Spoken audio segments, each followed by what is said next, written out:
కార్యక్రమానికి విచ్చేసినటువంటి అధికారులకు, ప్రజాప్రతినిధులకు స్వాగత సుమాంజలి తెలియజేస్తున్నాను. స్థానికంగా ఇక్కడ అనేక పరిశ్రమలు గత 25 సంవత్సరాల సంది ఇక్కడ పంచభూతాలని మింగేస్తున్నాయి.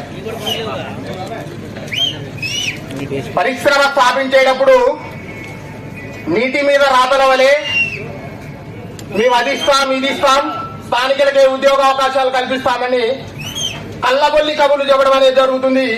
గత 25 సంవత్సరాల చరిత్రలో పక్కనే ఉన్నటువంటి నాగార్జున సిమెంట్స్ కానీ, సాగర్ సిమెంట్స్ కానీ అనేక ప్రజాభిప్రాయ సేకరణలో తూతూ మంత్రంగా స్థానికులకే ఉద్యోగ అవకాశాలు కల్పిస్తామంటూ వాడదాడినాక, వాడలో ఉన్నప్పుడు వాడదాడినాక ఓడమల్లయ్య అనుసంధంగా పక్కనున్నటువంటి పరిశ్రమలు చేయడం అనేది జరిగింది.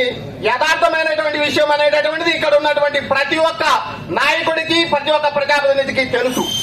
అయినప్పటికీ కూడా ఆర్థిక పరమైనటువంటి, ఉద్యోగపరమైనటువంటి బలహీనతల కారణంగా పరిశ్రమల్ని ఆహ్వానించడం అనేది జరుగుతుంది.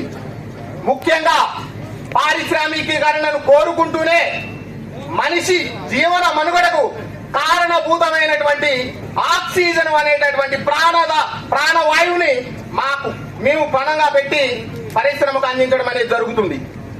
ఇది చిన్న పరిశ్రమే కావచ్చు, అయినప్పటికీ కూడా ఎంతో కొంత కాలుష్యం అనేటటువంటిది రావడం అనేది జరుగుతుంది.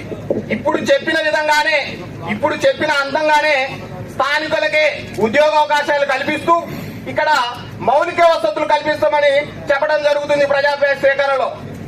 కానీ తర్వాత పోయి ఒక బడి పెట్టమనో లేకపోతే ఒక వైద్య శిబిరం ఏర్పాటు చేయమనో అడిగితే చూద్దాం, ఆలోచిద్దాం, పరిశీలిద్దాం అనేటటువంటి చెప్పడం జరుగుతుంది.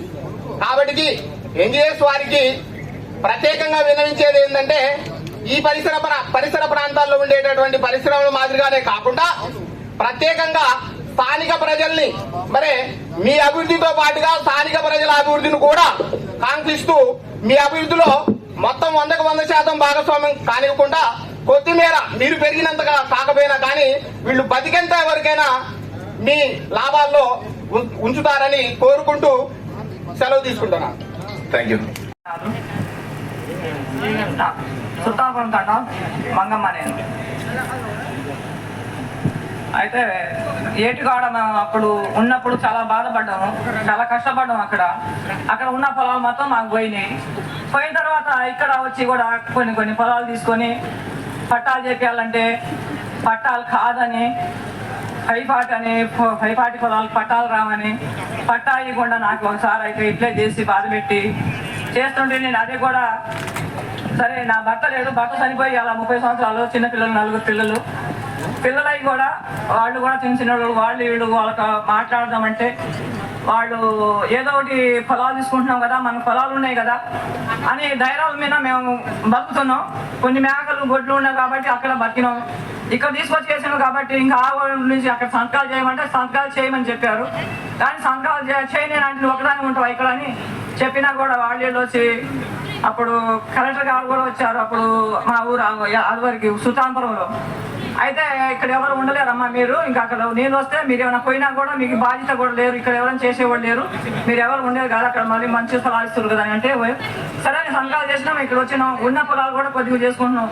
ఇక్కడ తెదిలోకి సుల్తాన్ మంచిగా ఇక్కడ రామచంద్రపురం అయినా ఈ ఫ్యాక్టరీ వాళ్ళు అయినా ఇవన్నీ ఎవరికి తగ్గలేదు. మా ఊరైతే దగ్గర.